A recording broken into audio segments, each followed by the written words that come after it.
Today I've got founder and CEO Kevin Warner from Leadium, and I will just do the honors and hand it right over to you. Who are you? What do you Yeah, do? that's a And why great do you do question. it? That's an open-ended question. I don't even know where to start or approach. So look, Sergey and I, we are agency owners in the sales development space since 2014. So before Outreach kind of made their pivot, before Salesloft was still known as they had a cadencing tool. It wasn't even really Salesloft at the time. They were kind of data and sequencing.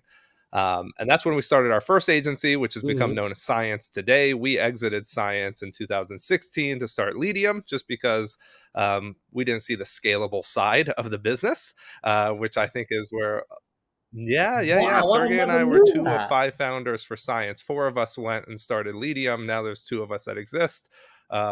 We continued on. So we kind of developed in this sales development space when there was only a handful of us.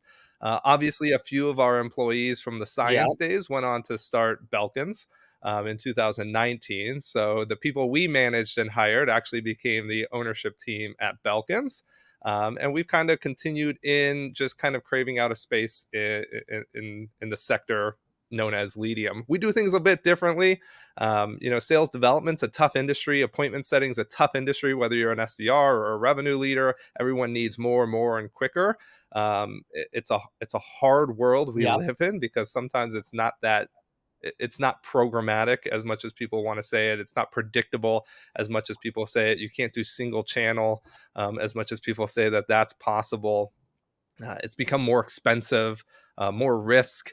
And that the days of 2016 prospecting is very different than 2024. And I think you start to see that in the marketplace. We've been very fortunate, and we've grown to over 150 employees at Leadium. We shrunk back down to 30, just because it's What? not a scalable. I often say if you're engaging a sales development agency and they have over 100 clients, they're in a business not to service you, but to churn you. They're in a marketing business. They're in the business of marketing themselves, signing more Yeah. clients, churning you every 90 days. It's impossible to sustain at a $3,000 to $5,000 price point. There's just not enough margin left over to have the right people managing the strategy. Where are we getting the data? How are we optimizing? How are we consulting with a client? How are we determining what's working and what's not? That takes a very skilled eye, and that I think is what's missing, and that's kind of where we Mhm. catered ourselves over the last 8 years, and really why we left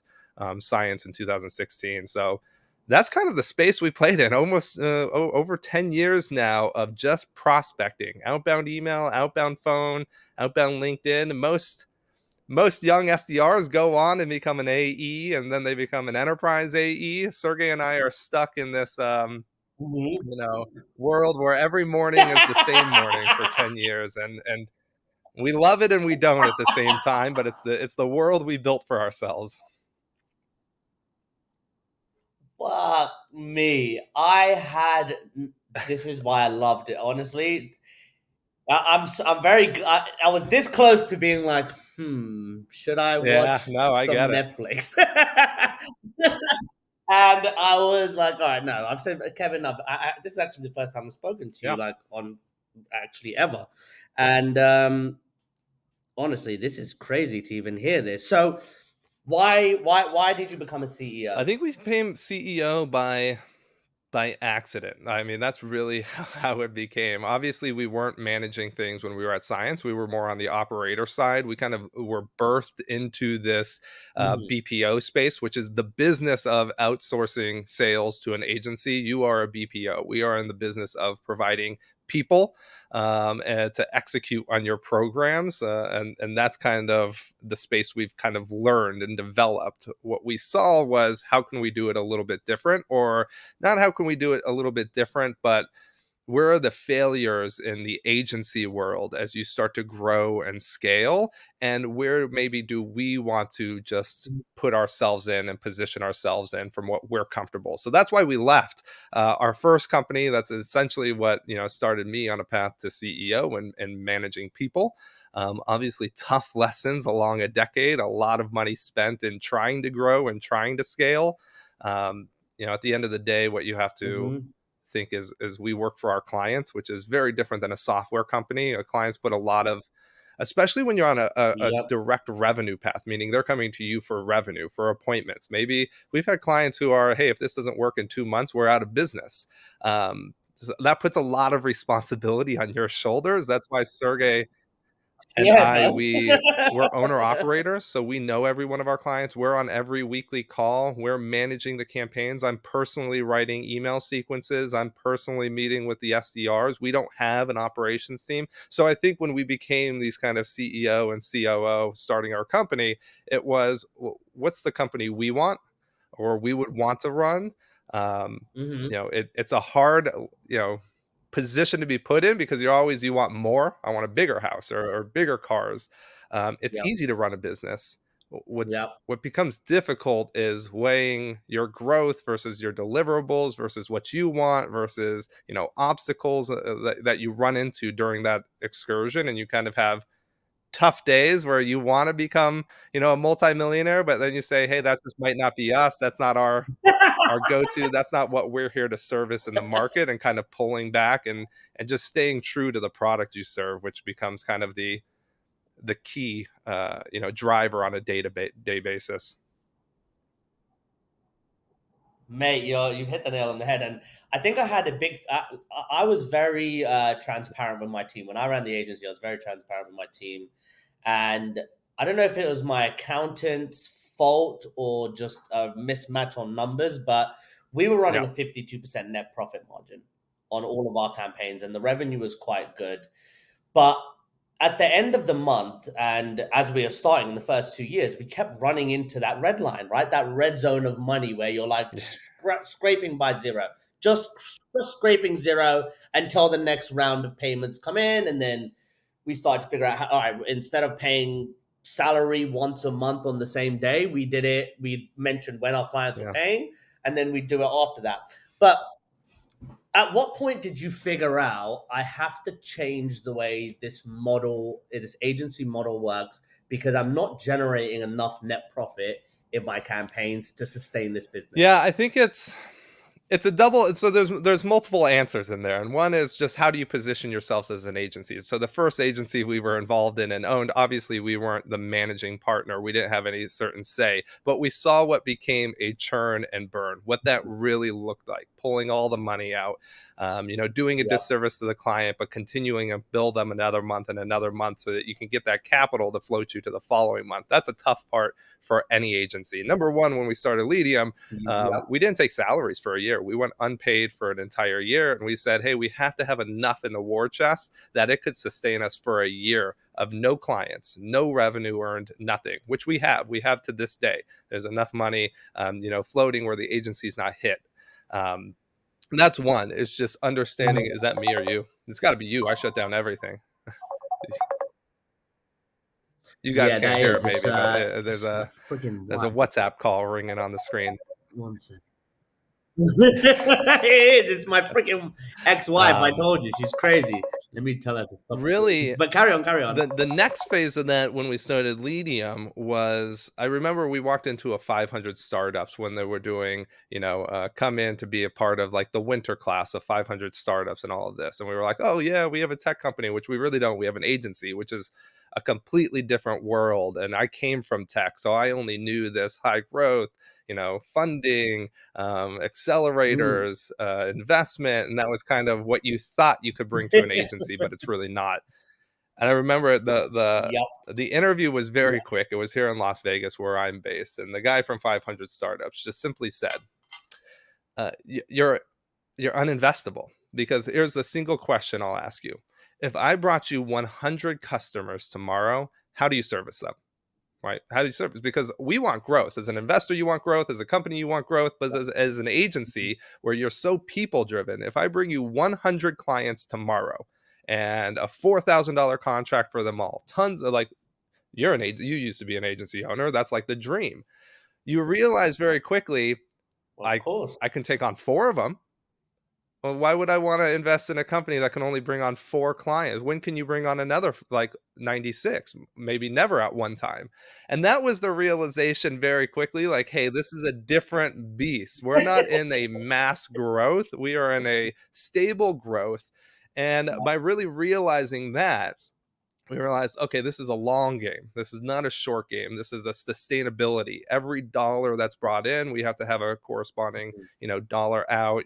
We have to watch the margins. We can't do things we necessarily want to do. We can't take salaries that we might want to do that 10 years in we might be taking. We can't do that for the first 5 years. We can't pay for marketing. We have to be very specific with the type of marketing we do or don't do, especially with Yeah. having US and international employees. So we learned very hard that agency mindset, which kind of was the lessons we've taken all the way through, and still have to this day. So Mhm. every account is profitable. You just have to. We don't want to grow. We only bring on a handful of clients a month. We're not looking for 50, 60, 70 opportunities. I listened to obviously Michael from Belkins. I think one of his posts, which is obviously a competitor to Leadium, not truly a competitor because they offer email only Yeah. and we do email, phone, and LinkedIn. But I think he said that 20% of revenue, not 20% of profit, but 20% of revenue goes to marketing. And we sit back and we're like, and I think he was on with you and he brought up HubSpot Wow. where there's like 800 opportunities. And I say, how is that Yep, sustainable? yep, yep, We've worked with so many agency partners from the marketing side of it, large multinational marketing agencies. yep. None of them are honestly looking at 800 opportunities because it's unstable. And we've always seen that as what we work against. Like that's how we position ourselves different. You can't sustain, 20% market. You're in the business of marketing, not servicing clients to the best of the ability, managing every dollar, giving them the Mhm. best strategy. So that's Yep. kind of how we've taken, our model and tactics a little different. Obviously that limits what we can do. When we make misses, like we moved into the Dominican Republic, had 100-person office, invested $750,000, opened up 15,000 square feet, and we pulled out 2 years later because it was a model that just didn't work. Wow. International SDRs do have a diminishing return for a lot of clients in very unique industries. So when you are a margins game, when you make big investments and misses, it hurts, but those are the lessons across 10 years that kind of what we say we can probably do for another 30 years. Jesus. Wow. There's if we unpack that, I don't think we'd be able to cover it all in the hour. So my interest is always in where other entrepreneurs, like-minded entrepreneurs, ambitious visionaries, when and where they found their spark. So for you, at what point in your career, whether it was before science, during science, post science, did you realize like I've really got a spark for this. I've really got a knack for this. Yeah, I mean, if you back up, I've always been, I've personally, it's just always been an ambition. It's always, the staying up late, even when you're underpaid, it's working hours. It's a weird dichotomy Mhm. because it's an idea that you can't put on your own employees. And often young owners, we do, is why aren't you working harder? I remember when I was making way less than you were and I was working way more hours. Yeah, but that's your own ambition. So it takes a while to learn that not Mhm. everyone's ambitious, especially the new generation coming in, which my brother's a Yeah. part of, and my brother worked with us for 3 years. He would be the first to say, that 24-year-old, 23-year-old, I don't want more money. I want to work my 8 to 5. I know what I have. I can make this much money for another 30 years and be comfortable and save properly and Yep. have a 401k and not have the stress that maybe a millennial generation that I'm now in is always pushing for more. um, so for me it was always that. So I was still in college. I had my real estate license. After college I was working on the hill, or on Capitol Hill in Washington D.C. for the Democratic Congressional or Senatorial Campaign Committee. After that I went back to school at Georgetown because I realized, hey, politics, why I thought it was for me, I can't do it. It's all about campaign finance. So then I got Mhm. sports industry management program, went and joined a first tech company, which was in sports. And that's really kind of where everything sparked. Um, and I remember I was part of a Y Combinator company in 2014, I think winter 2014. We flew from New York, that stereotypical Silicon Valley, a group of 8 of us from New York. Went to Silicon Valley. The two founders rented out a house. We had bunk beds. The the couches were moved from the living room, and those were the working desks, and everyone literally worked and slept right there, no days off. It is just an all day thing. And I think we went on January 10th, and January 17th, I remember pulling that founder aside and saying, "Hey, this isn't for me. The role you have me in at this early stage, I just can't do the job, and I'm holding you guys back. And there's only 8 of us, and you guys they're now worth. I think they ended up raising 20 to 25 million dollars out of YC." But 7 days in, it was that wherewithal to say, "Hey, I'm not going to silent quit. I'm not going to try to pretend here. I got to move on." And so getting on a Yeah. plane back to New York that next day, it becomes okay. You start to have the spark for, hey, I like this industry. That role wasn't right for me. Going into customer success from there at a tech company in San Francisco, learning the success side of business, meaning once you sign a client, making them successful. And sales is only one part Yeah. of a revenue pie, maybe the easiest part too, because once they're in, how do you get user adoption? How do you get them to maximize the product? How do you get the results that sales might have pitched Yeah. them, especially with a product that might not be developed to what was pitched? So you learn that, and that was really what led into sales. And it was getting dropped into, hey, we have 50 clients on the sales end. How do we make them successful from an outbound side? And then how do we start signing them? I'll tell you, my first sale wasn't until we had left science and I became the I became the CEO and head of sales with 0 customers. So that's really when you learned all of the skills that became sales. But it wasn't without Hmm. experience in 5 different industries and 4 different types of roles, from software development manager to real estate and managing your own business, and marketing, which was that Y Combinator company, to customer success. Learning all of those, you kind of learn what makes them all tick, and then just kind of finding your groove. So it was a Hmm. long journey that took almost a decade itself to bring to fruition. Wow, that is a lot of stuff. Jesus Christ. So, on your path as a CEO, you're at Leadium now. You're kind of floating up by yourself. You got your business partner. What was the first major Yeah. challenge you came up against? And that led to like a major success, even if it didn't. But what was that major challenge like? The first one you came up against? Walk me through what it looked like, how it Yeah, felt, and how owning a you got business is through it. easy. I think I forget where I watched it. I just watched another podcast somewhere, and he had an e-commerce business that's multiple hundreds of million. And he said owning a business is very easy. It's very easy to start a business. Very easy to sign 1 or 2 clients.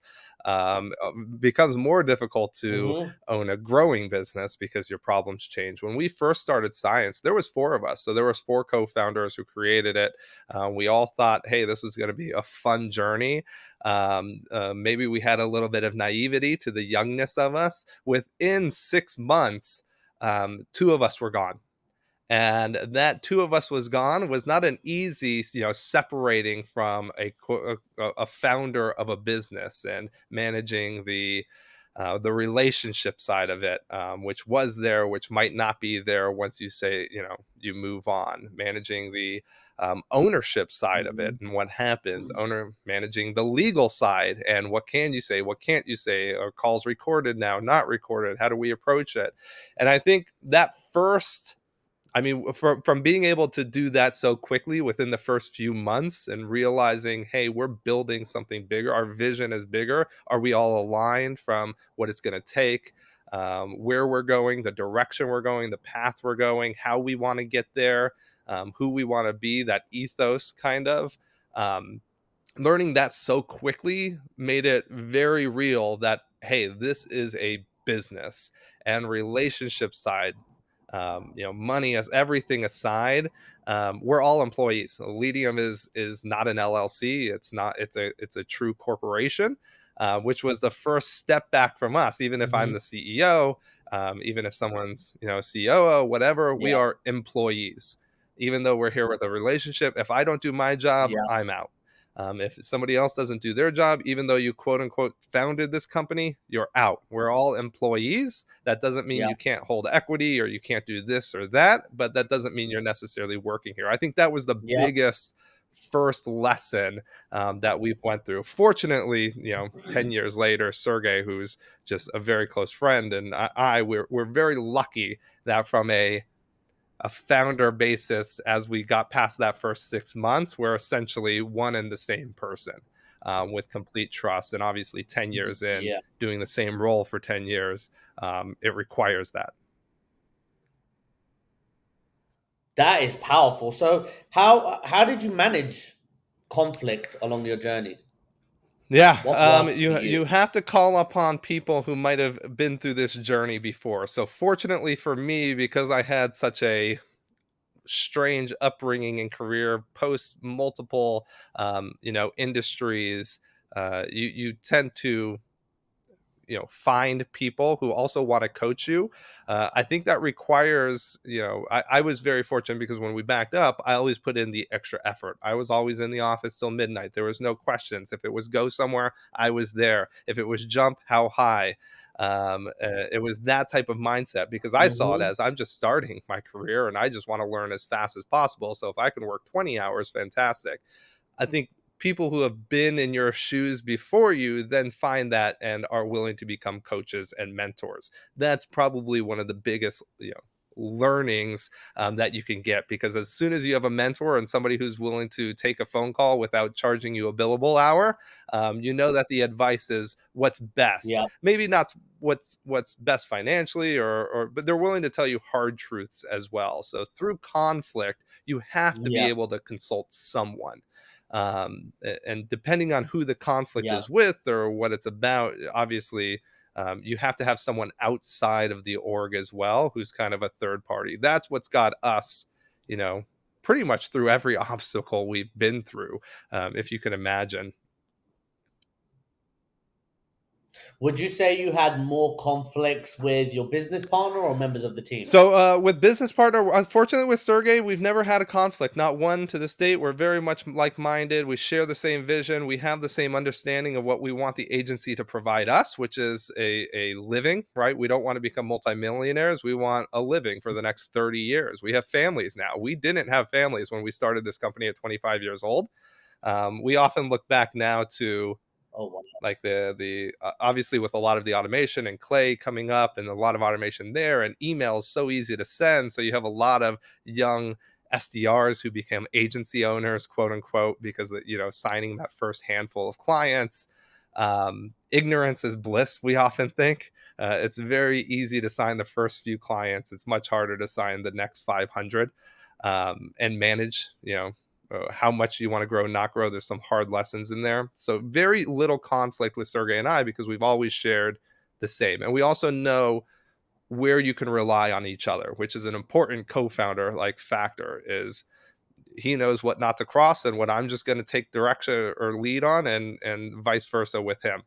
Um, Conflict with team, not as much. I think the hardest part from going from, not an owner to a business to a business owner is that first step from you're a peer to you're no longer a peer. And while you're the same age and you like the same things and you're friends before it started, you are no longer a peer. You're always a boss.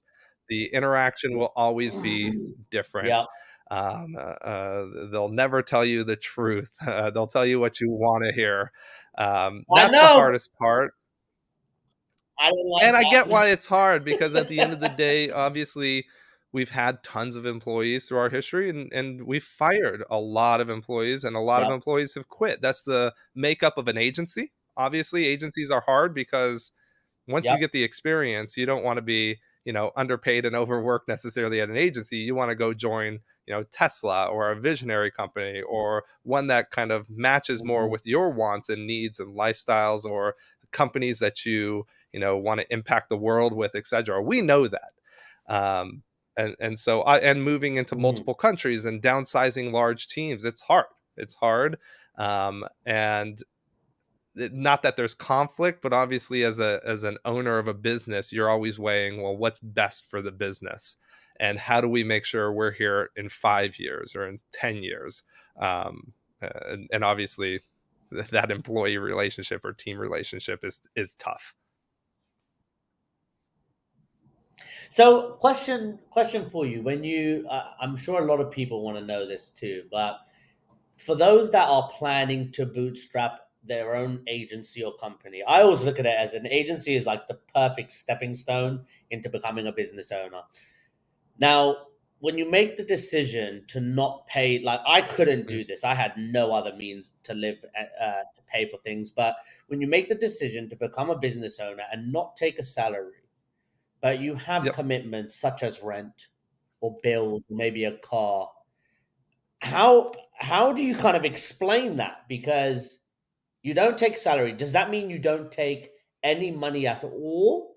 Or do you take, and like how do you pay for those Yeah, things then? so it's a tough question. For us, it was not taking any money at all. So when you start a business, it has to be a very calculated decision, right? This is a big financial impact. You are going to be signing contracts, you have obligations to your clients, you have licenses you have to sign up for. You might have to have an office space, or you have to have computing power, or whatever it is. When you're starting, you have to understand, hey, I'm now making that leap. Um, for us, Sergey and I are very Mhm. conservative financially, so that has to be a very calculated. Hey, we have X runway. What we do know is that given our expertise and our skill set or whatever, we are very confident that no matter what, a fail safe is I can get a job tomorrow. We often say that if Leadium closes tomorrow, if we close the door, not only can we get a job very quickly, because we've been doing this for 10 years, we can get a job that pays us more. So if you think about Mhm. how much we make as agency owners, the going rate of a salesperson, which by the way, we've closed over 1,200 deals just personally. I know how to close a deal, especially for a large marketing agency if we went to do there, we would get more salary. So Yeah. not only that, not only pay yourself, but know that you might be paying yourself under market rate for forever. There's advantages to owning a lifestyle business and a lifestyle agency, and the freedoms and flexibilities that come with it that offset the additional pay. But it's a financial decision. So you one have to be anybody else in your life. If you're married, have a partner, whatever it is, you have to know that, hey, here is the runway. Here's what we can afford just personally. Here's where we have to pull the plug because it's not working. You have to be a go-getter and believe in yourself and know that every day you're giving it 100, so you have a ticking time bomb kind of on it, but you know what happens if it doesn't. And that's just decision one. So for us, we always knew it. We knew that, hey, if we take no money, once you do that, you have to know that, hey, it's a long-term plan. So when we first started, taking salary at Leadium, it was not market rate salary. It was enough to pay our own bills. Mhm. So we weren't doing this as Yeah. a, hey, let's get rich or let's make a lot of money or whatever. This was a, hey, this is what we want to do. We enjoy it. We think we can run a good agency from it. Maybe successes years down the road, who knows? We're not going to worry about that. We're going to worry about how do we get a first client, how do we get a second client, how do we execute on that in a way that we can sign a fourth and a fifth and a sixth, and where does that number tap out, which is most important, and how do we make sure it's most efficient so that everything we do is repeatable, we know every cost associated to it, and we know what scale back and scale up looks like. So that's kind of the decision you have to kind of have mapped out. Even with these early agency owners, the advantage is it's very easy to start now. It was not easy back, in 2016 to start an agency as it is now. It's very easy now. It's unbelievably easy again. But okay, so the question I have is, did you have savings before you Yeah, started your so business? that's where it becomes. So it becomes, you have enough savings to suffice like your bills. We were fortunate because when we started, we were also, I think Sergey was 23, I was 25. We were still very young. Your costs, in the sense, diminish. Mhm. Tough. So Are that's where very low. I and Sergey and I, we're very quiet when it comes to this market and just posting on LinkedIn and all of this. That's just by nature. Um, but it's very easy to Yeah. sign the first one, two, three clients, especially when you're 25. It's low cost. Where the world changes is when now I'm 36. I have a 2-year old. You're married. You have a bigger house. You have cars. You have to pay for health insurance, which Yeah. becomes more. Dental is becoming a bigger expense. Not only that, but life insurance is an expensive endeavor, especially if you're a business owner who makes a large percentage and you got children now. That's when, the margins start changing. So when you could spend more on margins early on, now you can't. You have to pay yourself more because your Hmm. living expenses and just life expenses become higher and higher.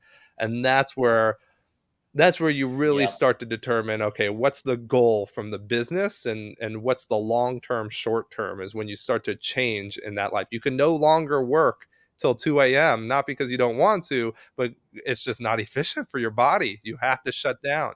You have to recoup. Yep. You have to Yep. get enough sleep, so that you Yep. can be on. So you've learned more, you're more effective for your clients and your knowledge, but there's just a change in how you have to operate. Hustle does not get you ahead anymore. Wow. So how did you stay so resilient? Like, what habits did you adopt? What kind of things or what kind of belief systems did you inherit to stay so Hard. resilient? Because it's fucking hard. It is very hard to run an agency. There are many ups and downs. I'll tell you, the biggest leaps or the biggest progressions I've ever had were from being an agency owner and being pushed into Yeah. those corners of being on the red line because you had to think very differently. But what was it that kept you so Yeah, we're very resilient, so fortunate strong because for along the the way? first 3 years, we built enough. In our tank or in the bank account where we'll never be pushed against the red line. So any decision we make, we would never be pushed because if we execute at cost for the next 10 years, we are very comfortable livings. So that was goal one. Mhm. Is how do you never have to make a layoff because of financial reasons, meaning we're underwater, we have to do layoffs. Do we do layoffs because our strategy changed? What worked once with email only does not work anymore? Did we think that callers in a different country could effectively dial for the quality that a client wanted? Yes. So you take those losses and do layoffs, but those are larger strategy changes in the company, not because you're pushed against a red line. So that was just kind of the biggest goal number one from the organization. I missed the second part of your question. What was the second part of your question? I forget. How did you Yeah. main? What habits kept you so resilient? What kind of things did you The do habits for to us stay so is strong? really What kind still of what sets us apart from the market, and we position ourselves most closely to Science and Belkins. Obviously, we position ourselves close to those two agencies because they came from our umbrella. We basically all built the same machine, which came from us. Where we do things a bit differently is we are owner operators. We have no managers. There's no middle management. There's no, but Sergey is on 7 client calls a day, every day. I'm on every sales call and prospecting call. We have an execution team from an SDR standpoint, from a data research Mhm. standpoint, from a tech integration standpoint, but we Yeah. have no program managers. Do we try? Yes. Oftentimes we test it again. Do we see the quality kick off or not? Is it sustainable? Is it not? Based on the expense, does it make sense? So we very much are small, niche, no more ever than 35, 45 clients at a single time. Run your costs to where you can manage them. And when a client brings us on, we're on the phone. So I often joke Science, which might have 10 salespeople, Belkins, Michael, fantastic. You're doing, Mhm. 20 marketing videos a day. But if I'm a client, I want your expertise and experience in the market. I don't want a 24-year-old who you just brought in to try to tell me how IT sales should be Yeah, done you're in the right. US. That's often what we joke. Not that it's not true or it is true. Um, but that's where we're on a sales call. We say, hey, if your campaign's not going Exactly. well, I'm on the phone trying to figure it out. And I've been doing this for 10 years. And if I can't figure it out with you, then maybe it's just we can't figure it out and we part ways. We're month to month for that reason. We believe strongly that we're sales. If we're not driving you results month over month, we know that the setting up, the campaigns and the program don't go that quickly, but kind of the buck stops there. So that just continues to be our differentiation in the market, but of course aligns with our goal, which is how do we have a great agency for the next 40 years, not necessarily how do we become, multi millionaires on the back of, maybe over promising results. Wow. So what year was it then that you discovered you made the decision that, okay, we're building this business for a lifestyle business because it can't be sold. Is that the belief system you adopted when you had that No, that's the so conversation many years back? it's a conversation you have, you forget because you get kind of shrouded in the gold again and riches, and then it slaps you back to Yeah, reality. The one yeah, thing that always slaps us back to reality is the brand. It's, hey, we never want a client to say, hey, this was a bad experience. You didn't deliver what you told us. We often yeah. say that how we want to win a deal is we're the Deloitte in the room. We show up with briefcases. Yeah, there's a lot of 25-year-old agency owners who can do email only, but when we get called in, we show up with briefcases and a Mhm. suit, and we show you that this is how you want to properly do it. I mean, why hire an agency to mass email? You can do that in 20 minutes. Where you really fail is on the strategy, and Yeah, when it doesn't work, who's consulting you? So that's kind of how we position ourselves. But still, you try to scale through those years. And Ukraine, obviously, we had a large operation in Ukraine. What ended up shutting that down was we moved away from email only. I'm surprised that a company will pay somebody four, five, $6,000 for an email only program. Like it sounds, or I mean, it sounds crazy. And we've been in business for 10 years and we charge half of that. And we manage our campaigns directly. yeah, And so it becomes, hey, email only doesn't cut it. You have to go multi-channel. You saw this shift in 2018 and 2019. And so that's where we did the first yeah. shutdown of Yep, email only's. Not that it's not working and we can't make money from it, but it's not enough. And we don't ever want to be not enough. So then we change the model. That's when you invest in a country like Dominican Republic, where you go fully dedicated SDR. And if one SDR is on one program, you're now doing an SDR replacement. Problem is that doesn't necessarily generate, just because you have an SDR managing email, phone, and LinkedIn doesn't necessarily mean results come from it in terms of appointments. So that's where we shut yeah. that down in You're 2022. right. So usually, if you're seeing a strategy or an idea on LinkedIn, we've already tested it and seen, okay, that already doesn't work. So we have to be 5 steps Yeah. ahead of the market in order to kind of just stay in business, and that's really what sets us apart still. Wow. And Yeah. it's 2024. We've got a ton of new technologies coming out. I mentioned to you, I've joined a company that's building AI agents. There's thousands of other companies, software companies that I go to them and I play around with the agents that they've developed. You've got like cold calling testing robots that you could do role play with. It's quite interesting. But following the release of a lot of technology Right. comes a lot of problems. So, what do you see as the biggest problem agency owners are facing in 2024?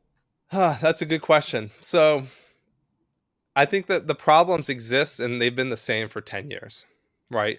Technology is a distraction. It's 100% a distraction. It's a distraction for most companies. Does it work? A Mhm. lot of the technology that exists in the space almost works if you're an enterprise organization. If you look at Gong and analyzing talk time and who's talking more or less. Look, I'm on sales calls all day. I've closed quite a few deals in the 10 years. I talk for 70% of our discovery call because they're coming to us for, hey, what's the consulting? What's the strategy? What do you think would work for us? I'm not going to get that from under. I Mhm. know what the client's problems are. Let me talk about how we can present the solution. So Yeah, those technologies in large yeah, part can be a distraction. The problem that exists in the sales agency space today is the expectation of the client. And it almost is hurt by young agency owners hurt this because if you're sending out 10,000 yeah, emails a month now across 80 domains, and you probably get emails all day from young agency owners, maybe internationally or in the US, which is, hey, we guarantee 15 appointments. You don't guarantee them. You put some clauses in. Nobody actually says free work or pay per appointment. The quality of appointment goes down. There's all these scams. But what the market hears is it's easy to book appointments. All right. It's just send more email. 10,000 emails, 20,000 emails a month. I don't care. Like I just need appointments. And if you're saying that, hey, yeah, I always get mad because a lot of agencies in our space, even some that come from our lineage might put might put 10 to 15 on their pricing page, 10 to 14 appointments expected, or if you pay for the highest model, 30 to 50 appointments a quarter. How do you know? If I say, hey, I'm targeting Fortune 100 CEOs, I saw on your website that it's 30 appointments in a quarter. I'm expecting to talk to 30 CEOs of Fortune 100 companies within 90 days. No, you have no clue because you don't even know what ICP I'm selling, what product, if it's a new product, if we have product market fit. Yeah, There's no disclaimers on the page. However, now the expectation is, for some reason in this market, 10 to 15 appointments, whether a client's paying you $2,000 or $7,000 a month, the expectation is 10 to 15 appointments. And that's where agencies are all fighting for that same result. We don't position it. We say we don't guarantee appointments, just like you can't guarantee anyone cares about your product that you you guys can't. created. It's fucking Um, impossible.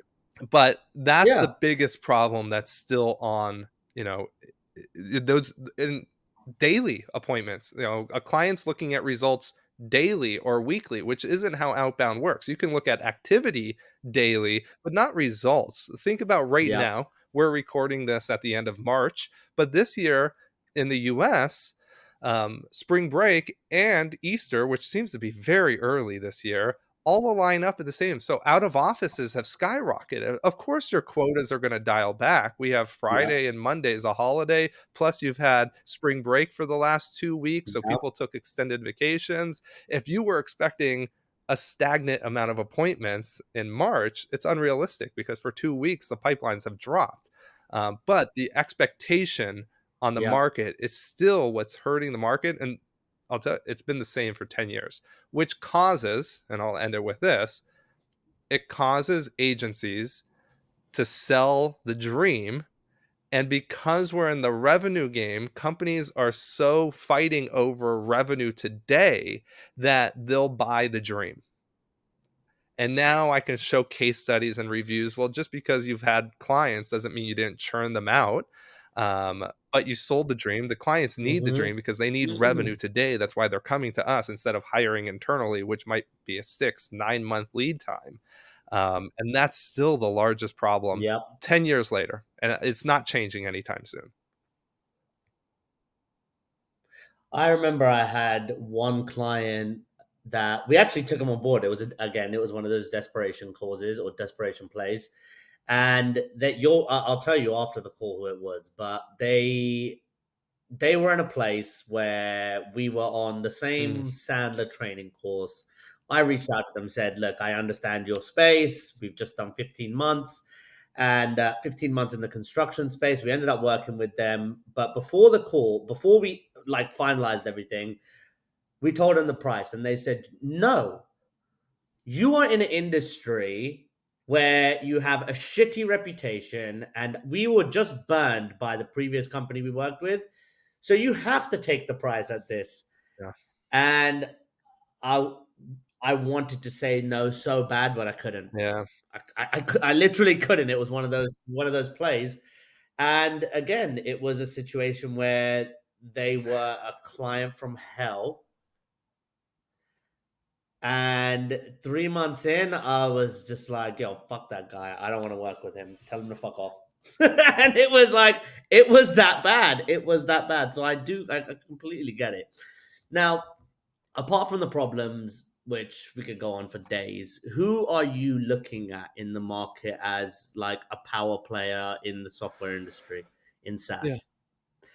So a company that actually supports agencies to narrow it down a little Yeah, bit. look, when we started the company, we were close partners with outreach and still do quite a bit with outreach on deliverable side. We shifted because obviously outreach's business is not the business of agencies necessarily. They're in the business, and obviously they've Yeah, grown exponentially. That's what you not that it's a powerhouse. What you find for agencies is your goals and whatever software you're using, your goals are not aligned. And we were partners with Apollo now for the last 3 years. We're probably transitioning now off of Apollo this year in 2024, depending on when you're listening to this. And we are heavy. We're six figure wow. annual six figures with Apollo. So we're heavy users. Apollo is not necessarily started as an agency solution, but it was an agency solution that Outreach wasn't able to do just from a credentialing and a licensing and a managing licensing side of it.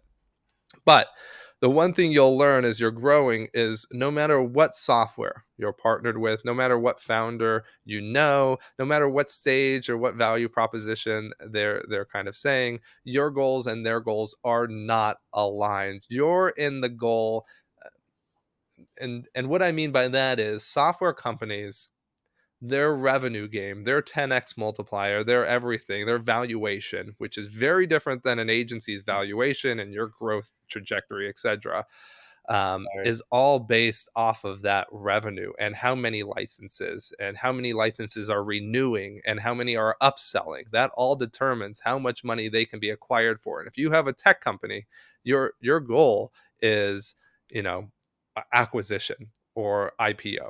You're not in the agency Mm-hmm. world of, I Yep. just want to build a lifestyle agency. There might be a handful out there that are, but they're not Yep. not.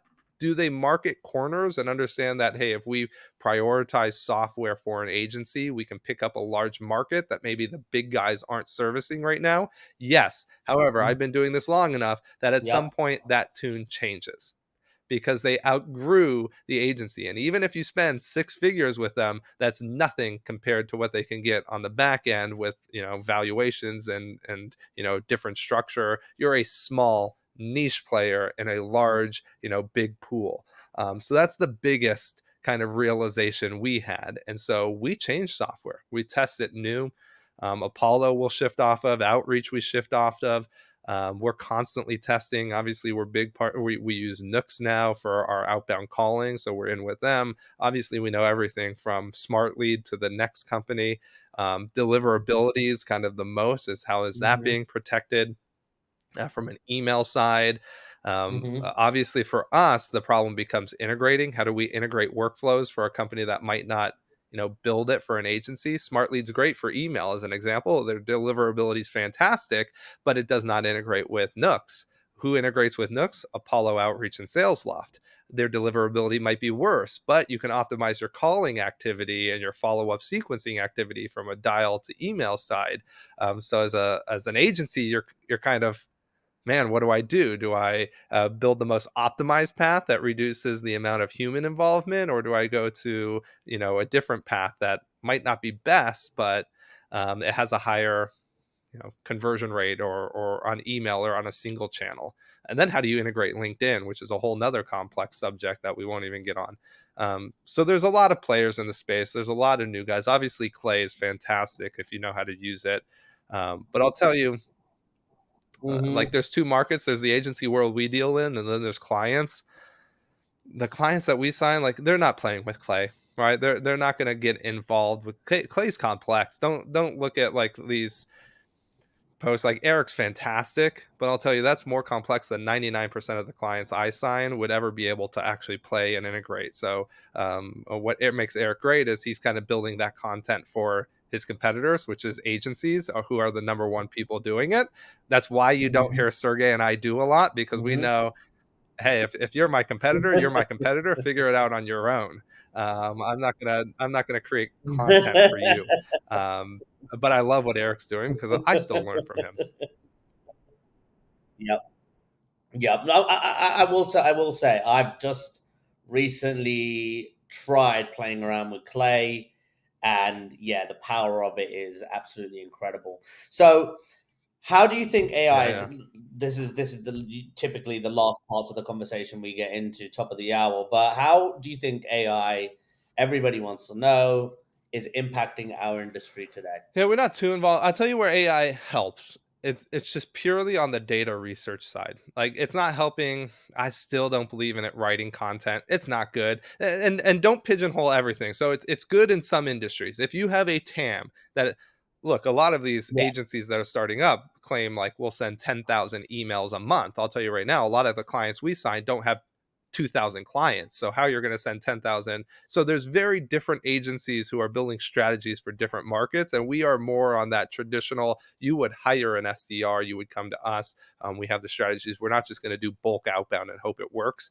Because remember, AI doesn't write it that Yeah. great. You still have to proofread every one of those um, uh, kind of sentences that they write out, because I would, if Yeah. my client saw Mhm. one wrong sentence go out, even in a bulk send of 10, that's their brand. And we're always saying, we got to protect your brand and your market. And, we can't tarnish that.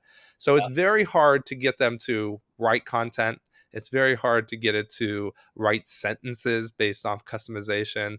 Where it does do well is, can you pull in personalization, like snippets, meaning knowing who your top two competitors are, knowing that I'm backtracking built with, and I'm analyzing it across other e-commerce companies in your state, and I know that you're not using Klaviyo on your e-commerce site, you're using this instead, which means you're losing an opportunity here. So does it help with segmenting your audience? And by segmenting your audience, you can actually dial in with better messaging. Yes. It still doesn't do great on the outbound, you know, messaging side of it.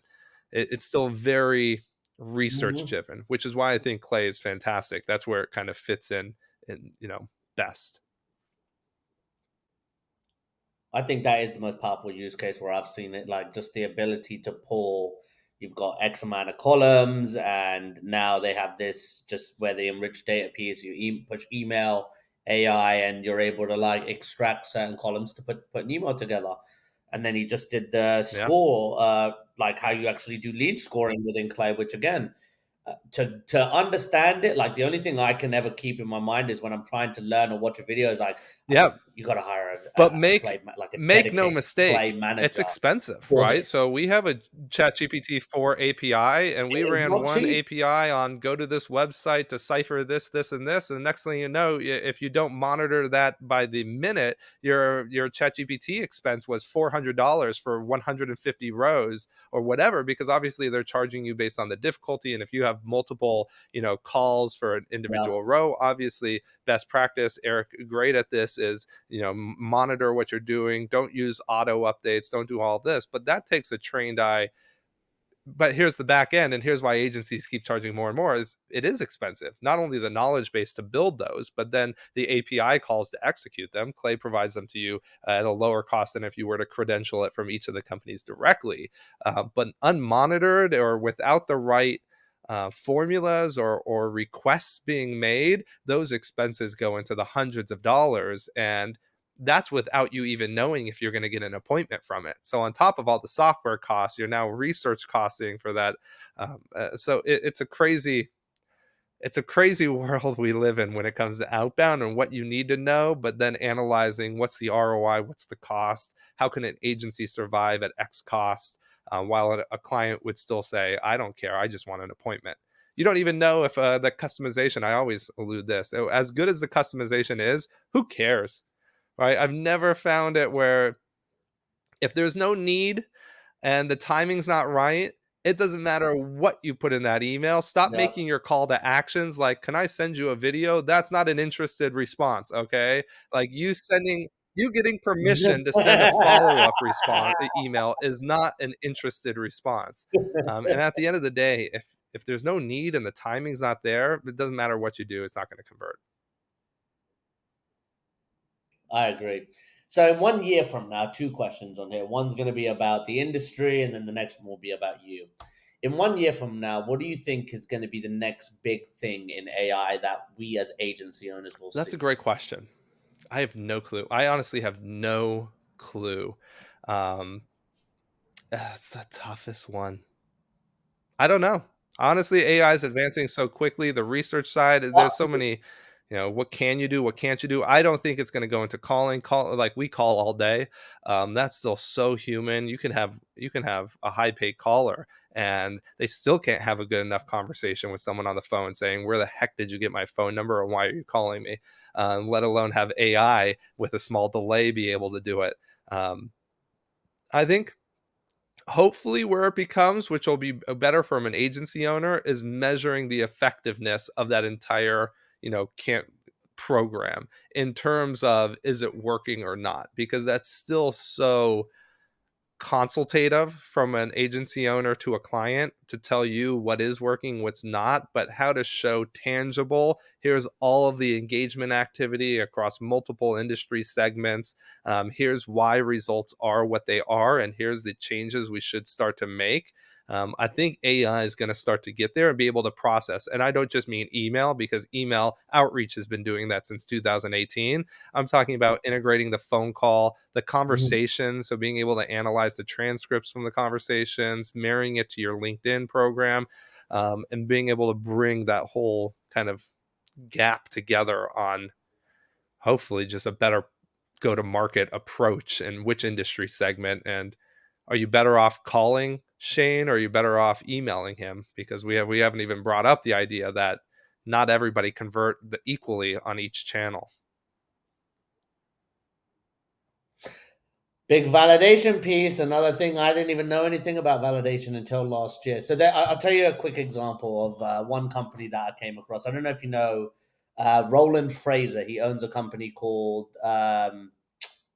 He does this thing called the Epic Challenge. And long story short, he does mergers and acquisitions. He I've heard of just Aaron. have you Yeah, yeah, heard of yeah. He's in the Air? UK. Yeah, so Air, he invested I think $30,000 into Air for them to build him his own custom agent, and in one day the AI agent apparently, for whatever it's worth, made 2,000 calls and generated Yeah. $383,000 10 in years sales in as an pipeline from one agency day. owner. This is the next. 10 years in as an agency owner. Here's the one thing that I know is besides death and taxes, the only thing that you can count on is not to trust a damn thing an agency owner tells you. No, show me it. I'll believe it when you show me like the proof, like why there's nothing physical that comes with a Yep. claim. Not to say that it's not true, not to say that agency owners don't do good work, because by all means, the majority do. But show me, because it's just how are you? How are you? How do you I know. You measure should created opportunity? Was that, oh, well, we created the opportunity for you to have the opportunity to contact them later in order, like, there's so many ways. Um, 2,000 in one day. I was like, wow, you guys are serious? Like, you Again, guys are well, serious. I can't what you believe don't that. But, equate to this anyways, is, again, hey, if you are contacting if you're contacting real estate agents about leads in their market with no cost, hey, we have surplus leads in your yeah. market. We're a digital advertising agency. We actually source leads in zip codes, 9210 and others. I know you're located in Orange County. We actually located this. We have excess leads. I don't know if you've ever, engaged a company that had leads to send you, and if you're targeting a struggling real Mhm. estate agent, will they pick up the phone and say, "Hey, I'm interested in leads"? Yeah.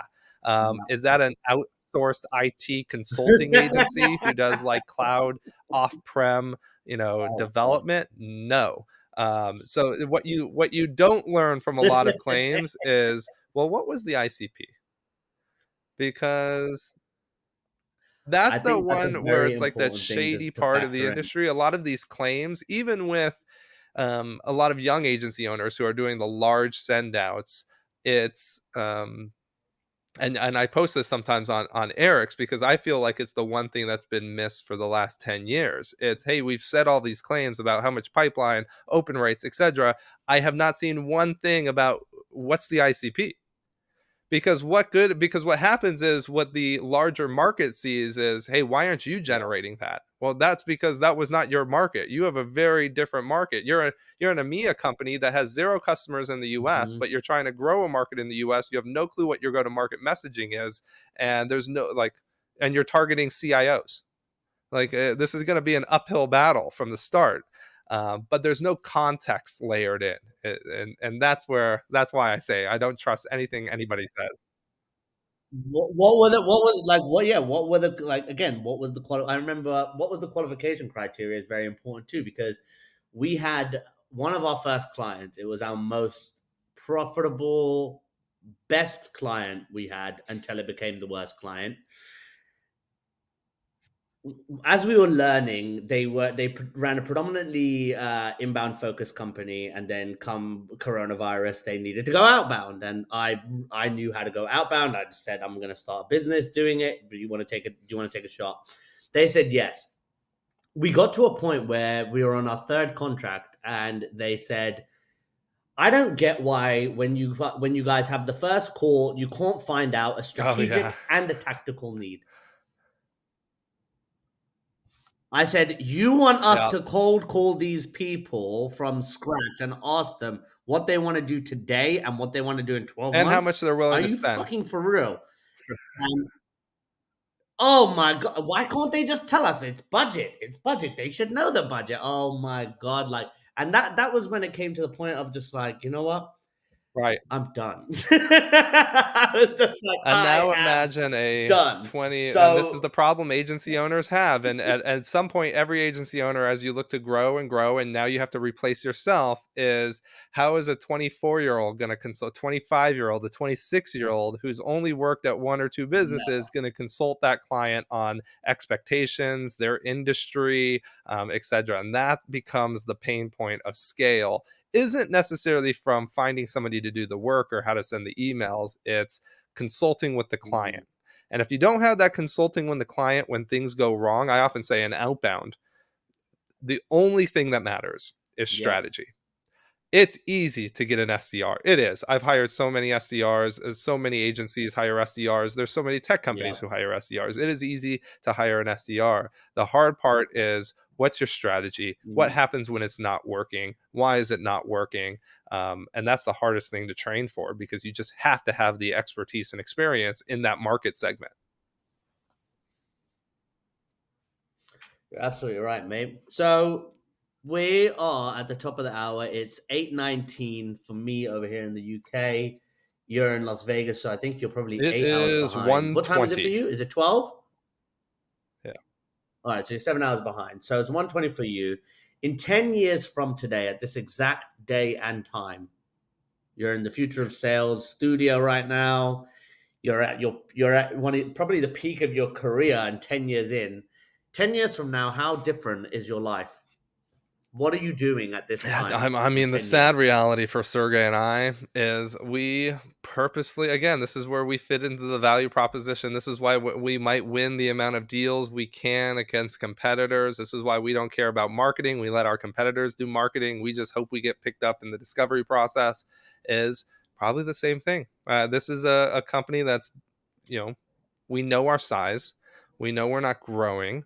We like the stable, but we're highly involved. We have lifestyles that we can, that are sufficient for our needs and what we enjoy. We're, putting savings away as an agency owner. You make enough to pay for your living expenses and enjoy a vacation or two a year. So for us, it becomes, how do we continue to service our clients the same way we have? The difference is 10 years from now, we're probably using very different strategies and tools and technologies. And it's on us through the next 10 years to make sure that we're staying at the head of that curve. Wow. This was a very interesting hour. I'm very, very glad I took Yeah. it. Thank you for showing up. Anybody who liked what we were doing today, look, I want you to share this episode. I want you to like it if you thought it was valuable. If you want to see more, subscribe to it, of course. But Kevin, where can people find you if they want to Yeah, know of more? course, on LinkedIn, just search Kevin Warner at Leadium, leadium.com, go straight to our website, or just send me an email at kevin@leadium.com. Happy to help any way we can. Nah, I Any think last I said words before we enough. wrap up? Good one. All right, let me push stop. That's it, guys. That's a